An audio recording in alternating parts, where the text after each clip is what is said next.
반가. 안녕하세요. 박용덕입니다. 2024년 제35회 공인중개사 시험대비 기출보객이 25회 13번 문제입니다.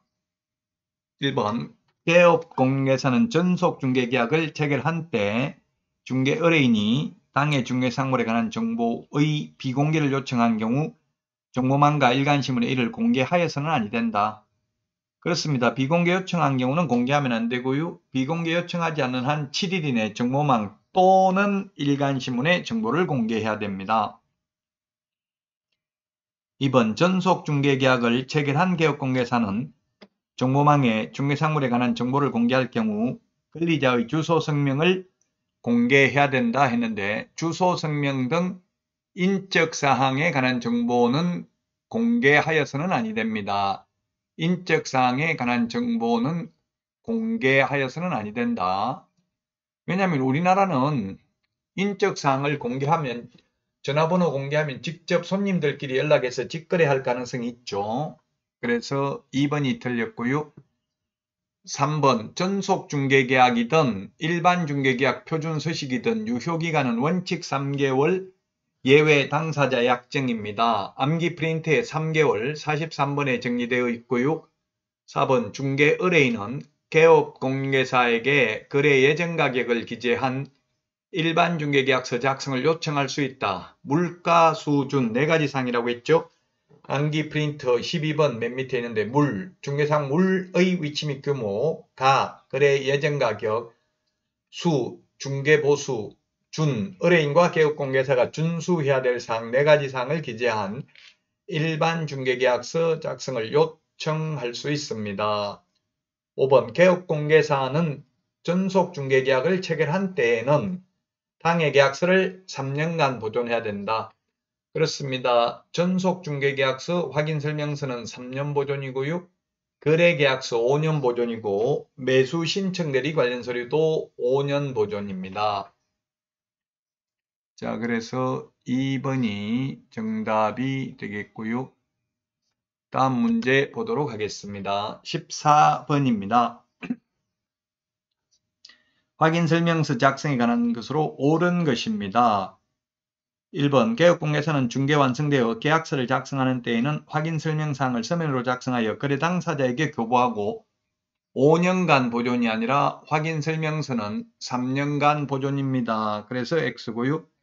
2번 개업공개사는 중개상물의 상태에 관한 자료 요구에 매도 의뢰인이 불응한 경우 그 사실을 매수 의뢰인에게 설명하고 설명서 서식에 기재도 해야 됩니다. 그래서 2번이 정답이 되겠습니다. 3번 중개대상물 확인설명서에는 개업공개사가 서명 또는 날인, 또는이 아니라 계약서 확인설명서는 서명 및 날인입니다. 당해물을 수행한 소속공개사가 있는 경우 소속공개사도 함께 서명 및 날인해야 됩니다. 자, 그래서 3번 틀렸고요. 4번 공동중개의 경우 중개상물 확인설명서에는 참여한 개업공개사, 소속공개사 포함 중 1인이 서명 날인하면 된다 했는데 한 명만 하면 되는 게 아니라 공동중개에 참여한 모든 개업공개사 서명 및 날인해야 됩니다. 5번 중개가 완성된 후 개업공개사가 중개상물 확인설명서를 작성하여 교부하지 아니한 것만으로도 중개사무소 개설 등록 취소 사유에 해당된다 했는데 업무정지 사유입니다. 확인설명서 작성, 교부하지 않거나 보존하지 않거나 서명 날인하지 않는 경우 업무정지고요. 확인설명 근거자료 제시하지 않거나 확인설명을 하지 않는 경우는 500만원 이하의 과태료 대상이 되겠습니다. 따라서 2번이 정답이 되겠고요. 다음은 15번 문제 보도록 하겠습니다. 비주거용 건축물입니다. 확인설명서 2의 서식 있죠. 작성 시 세부 확인사항이 아닌 것은 이 말은 기본 확인사항에 해당되는 것은 이 말이죠.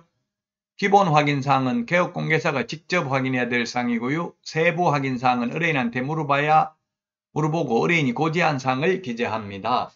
그래서 내외부 시설물의 상태, 벽면 및 도배 상태, 그 다음에 실제 권리관계, 일조량, 소음, 진동 등 환경조건 이런 것들이 세부 확인사항이고요. 이 3번이 답인데 주차장, 도대주 교판, 도로, 대중교통, 주차장, 교육시설, 판매, 의료시설 1의 서식은 도대주 교판, 2의 서식은 도대주, 도로, 대중교통, 주차장, 도대주. 그 다음에 3의 서식은 도대, 도로, 대중교통만 기재합니다. 4의 서식은 기재하지 않아도 됩니다. 그 주차장 있는지 없는지는 주인한테 안 물어봐도 개업공개사가 만약에 아파트면 아파트, 단독주택이면 단독주택 가보면 주차장 있는지 없는지 알 수 있죠. 그러나 벽면에 균열이 있는지 승강기 있는지 이런 거는 주인이 알려줘야 알 수 있습니다. 승강기도 요즘은 다가구도 뭐 4층짜리도 3층짜리도 승강기 있는 경우도 많더라고요. 비상벨도 마찬가지죠. 가스의 공급 방식 이런 것들은 그 집에 안 들어가 보면 알 수 없습니다. 그래서 세부 확인 사항입니다. 세부 확인 사항은 의뢰인한테 물어봐야 되는 내용, 기본적인 사항은 의뢰인한테 물어보지 않아도 개업공개사 혼자서 알아낼 수 있는 게 기본 확인 사항이 되겠습니다. 자, 다음은 16번 문제 보도록 하겠습니다. 옳은 것입니다. 부동산 거래 신고하려는 개업공개사는 부동산 거래계약 신고서에 서명 또는 날인하여 거래대상 부동산 소재지에 관할 신고관청에 제출해야 된다. 1번이 맞네요. 신고관청입니다. 등록관청은 사무소 소재지 시장군수구청장이고 신고관청은 부동산 소재지 시장군수구청장입니다. 2번 개업공개사가 공동으로 중개하는 경우 부동산 거래 신고는 공동으로 중개한 개업공개사 중 어느 한 명 명의로 해도 된다 했는데 공동으로 해야 됩니다. 공동으로 해야 된다는 뜻은 신고서에 서명 또는 날인을 공동으로 해야 된다는 뜻이고 제출은 한 명이 하면 됩니다.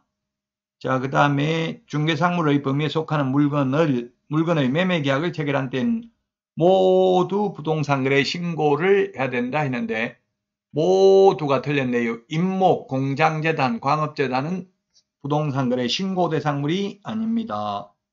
4번 부동산 거래계약 신고서의 방문 제출은 당해 계약을 중개한 개업공개사의 위임을 받은 소속공개사가 대행할 수 있다. 방문 신고는 대행할 수 있는데 전자문서는 대행할 수 없습니다. 전자문서는 대리권 수여했는지 여부를 확인하기가 어렵기 때문에 전자문서는 대리인이 할 수 없습니다. 제출만 대행합니다.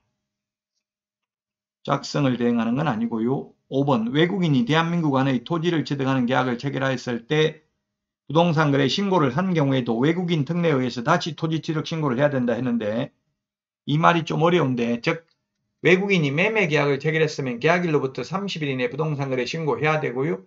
30일 이내 부동산 거래 신고했으면 또 60일 이내에 한 번 더 신고할 필요 없습니다.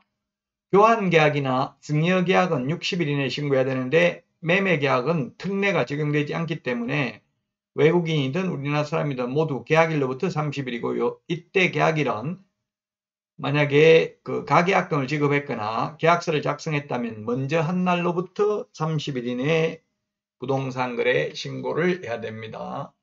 30일 이내에 부동산 거래 신고 안 하면 500만 원 이하가 되고요. 30일 이내에 외국인이 부동산 거래 신고했다면 60일 이내에 또 한 번 외국인 특례에 의해서 신고할 필요는 없다는 내용이죠. 자, 이번 시간 여기까지 하고요. 다음 시간에 찾아뵙겠습니다. 안녕히 계십시오. 안녕.